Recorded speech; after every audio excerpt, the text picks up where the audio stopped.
সালটা 1833। ভারতে তখন governor general Lord William Bentinck. সতীদাহ প্রথা বিলুপ্ত হয়েছে মাত্র 4 বছর আগে, আর ম্যাকলের ইংরাজি শিক্ষানীতি কার্যকর হতে এখনও 2 বছর বাকি। কলকাতা তখন ব্রিটিশ ভারতের রাজধানীই নয়, সমগ্র পূর্বের অন্যতম বৃহৎ বাণিজ্য কেন্দ্র। এখান থেকেই নিয়ন্ত্রিত হয় চা, পাট, নীল, আফিম এবং অসংখ্য আন্তর্জাতিক বাণিজ্য।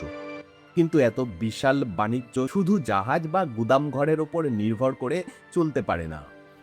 এর জন্য প্রয়োজন শক্তিশালী আর্থিক ব্যবস্থা, একটি আধুনিক ব্যাংকিং কাঠামো। সেই প্রয়োজন থেকেই 1833 সালে কলকাতায় প্রতিষ্ঠিত হয় আগ্রা ব্যাংক।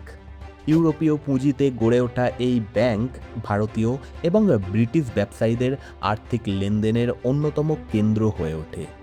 আর খুব শীঘ্রই ব্যাংকটির কলকাতা শাখার জন্য নির্মিত হয় নতুন ভবন, কারেন্সি বিল্ডিং। আজও যদি আপনি বিনয় বাদল দীনেশ বাগ বা প্রাচীন ডালহাউসি স্কোয়ারে দাঁড়ান, চারদিকে তাকালেই ইতিহাস যেন জীবন্ত হয়ে ওঠে। উত্তরে রাইটার্স বিল্ডিং, পশ্চিমে গ্রেট ইস্টার্ন হোটেল, দক্ষিণে জেনারেল পোস্ট অফিসের বিশাল গম্বুজ, আর পূর্ব দিকে 11B ঠিকানায় দাঁড়িয়ে আছে এক দীর্ঘ গম্ভীর ইটের স্থাপত্য, কারেন্সি বিল্ডিং। লম্বা আর্কেড, লোহার গেট আর ঔপনিবেশিক স্থাপত্যের সৌন্দর্যে মোড়া এই ভবনটি একসময় ছিল কলকাতার আর্থিক জগতের স্পন্দন। আজ যদি আপনি এই বিল্ডিংয়ের ভেতরে প্রবেশ করেন, তাহলে প্রথমেই চোখে পড়বে একটি বিশাল কেন্দ্রীয় হল, কিন্তু মাথার ওপর কোনো ছাদ নেই। খোলা আকাশ যেন এই ঐতিহাসিক স্থাপত্যেরই একটি অংশ হয়ে গেছে।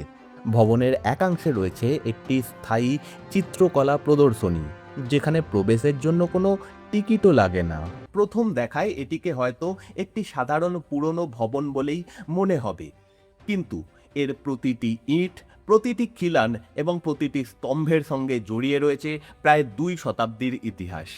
1833 সালের একটি বেসরকারি ব্যাংকের আধার থেকে শুরু করে 1866 সালের আর্থিক বিপর্যয়, 1868 সালের সরকারি অধিগ্রহণ, 1935-এর রিজার্ভ ব্যাংকের প্রতিষ্ঠার সূচনা, 1996 সালে প্রায় ধ্বংসের প্রস্তুতি এবং অবশেষে 2020 সালের পুনর্নির্মাণ, এই সব এই বাড়ির ইট, কাঠ, পাথরে গাঁথা।